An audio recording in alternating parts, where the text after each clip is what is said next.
Today's January 2nd, 2025.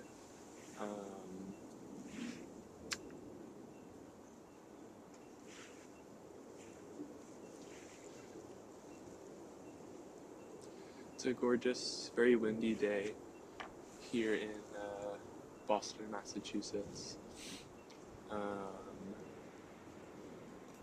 Yeah, I don't know. Just doing kind of some meditation home alone today. Normally when I come have a cigarette out on the back porch, I'm doing lots of processing and thinking, and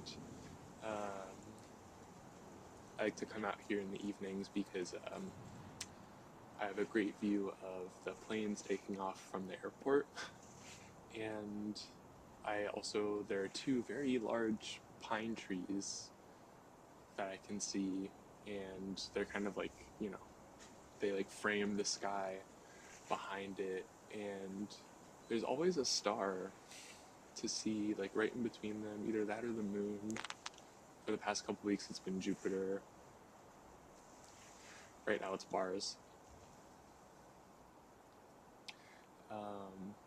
Like to come out here stargazing a lot. On New Year's Eve there's a great view of Orion's Belt and the Big Dipper, and there's this like party at my house that my roommate sort of initiated, and I like was having a cigarette on the porch and like came inside, and I was like, everyone go check out Orion's Belt and Mars, because there's a rainstorm coming and I just feel like everyone needs to see that. But I've been just thinking a lot about where I am in my life as a 25-year-old. I feel like all of the art that I've been consuming, like every book I've been reading, every movie I've been watching, maybe it's a self-fulfilling prophecy, but has some sort of relevance towards what I'm experiencing in my life right now, and what it seems like everyone is experiencing in their life right now. Just like confusion.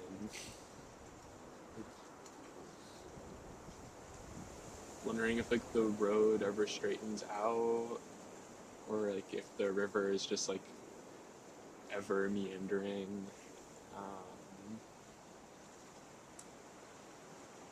I feel like right now I like feel lonely.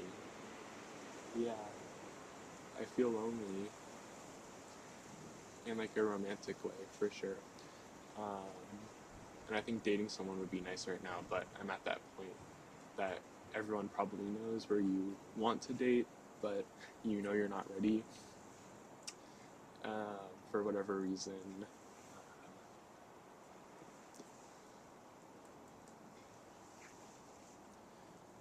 Yeah, I don't know. I appreciate the journey of it all, you know. I think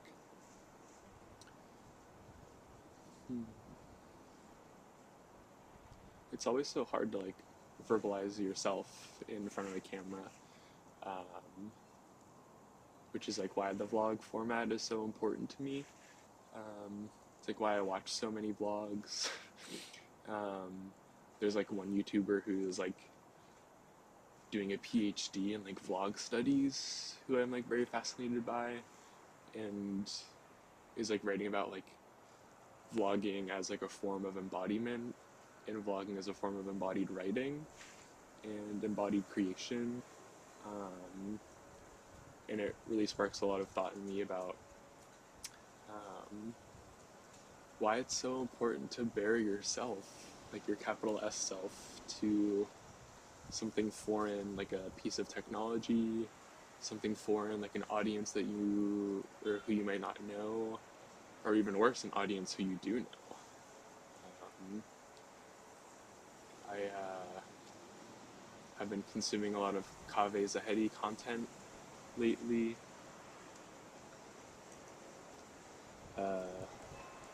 just watched. I'm kind of like already blanking on the name, but it's like in the bathtub of the whole world, which is like a like vlog in a year format from like 1999 to 2000. Um, and it's just like harrowing. It's like it's scary to see like this person like be grasping like so hard or grasping so viscerally for like an understanding of the world and like an understanding of his relationships and his family and his art, and like meditating and doing mushrooms and reading and watching movies and writing poems, reading poems, engaging in just like every form possible, and still like coming up short. It's I guess kind of a testament to how little we are supposed to understand, and why it's so important to just kind of like lay on your back in the middle of the ocean and see where you wash up. And then a storm comes and the island doesn't exist anymore. It's a windy day today. I wanted to try and go on a walk with my friend Abby, but decided it was a little bit too windy, especially it's very hilly where she lives, so that wouldn't be ideal. Um, but the wind is raging today, and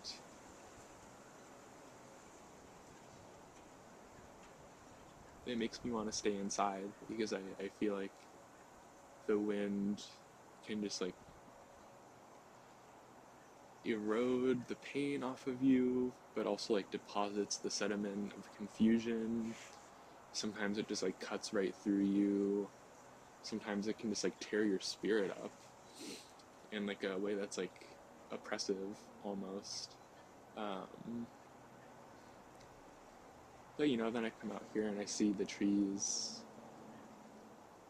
and they're still standing in the face of all of this wind. Um, they're just rocking back and forth, which I find very meditative to watch. The windows in my house aren't really sealed, so like every time there's a huge wind gust, like like the blinds like on the inside are just like waving around, and the house is like super drafty. So I'm like, I guess it doesn't even really matter whether or not I'm even inside or not. Um, I've been off work for the past 2 weeks.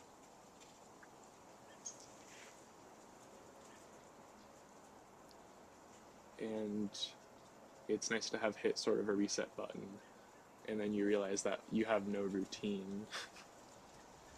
Is like one of the good things about having a job, unfortunately, is like being forced to reckon with how stable you are and like how much you can handle in all the different like permutations of each day, and I don't know.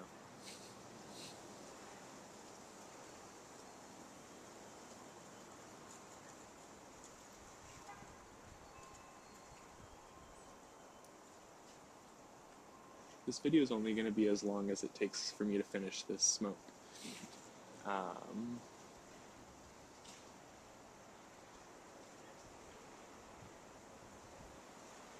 I finished book 2 of My Struggle, Not Hitler by Karl Ove Knausgaard. Um, and I just blazed right through that book. It's just, and it, I don't know, it's just so fun to like read about people in their middle age who are just like never figuring it out and like still making the same mistakes. I think a lot too about the movie Hard Truths by Mike Lee, where the lead character is having a kind of meltdown, and she says, "You don't understand my suffering. You don't know my pain." Um, and we all have our own darkness. We really do. Um, and there's nothing more shameful than proof of your vulnerability for a lot of people. There's nothing that sounds worse than someone taking a photo or a video or some sort of account of you at your worst moment. No one wants a video taken of themselves when they're sobbing over something painful. Nobody wants a memory of that, except the memory of their own experience, which makes a lot of sense. Um, but I think about how important self estrangement is, honestly. Um, I saw this like dumb tabloid esque ad of this like public speaker when I was like watching a YouTube video, and he was like, the best way to get better at public speaking is to, you know, first you like take a recording of you speaking, and then take a recording of like a video of you giving some sort of speech, and watch it back. And of course, like public speaking, whatever. Um, but he was like making the point that he didn't realize he was making. That was like watching yourself it's painful. It's cringy. Um, but like to me, that feels like such a visceral growth point. Um, like showing everybody how silly you are, and showing yourself how silly you are. I've been thinking a lot about the negative space in my life recently.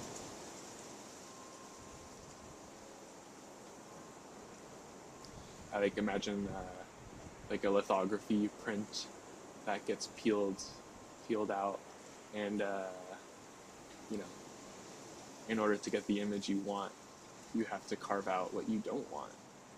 Um, and I feel like recently in my life, I've been seeing what's not being active in my life anymore, and just being grateful for every experience. Every experience. God bless them all. And I know that that's an unpopular opinion to many. I've said it to many people, and they've been like, "Well, I'm not grateful for every experience," and I understand that, especially ones that are painful and traumatic and completely out of your control. Um, but there's just a lot to learn, and it's a lifetime. I don't know. Even after you're not alive, you're still learning, I think. Um,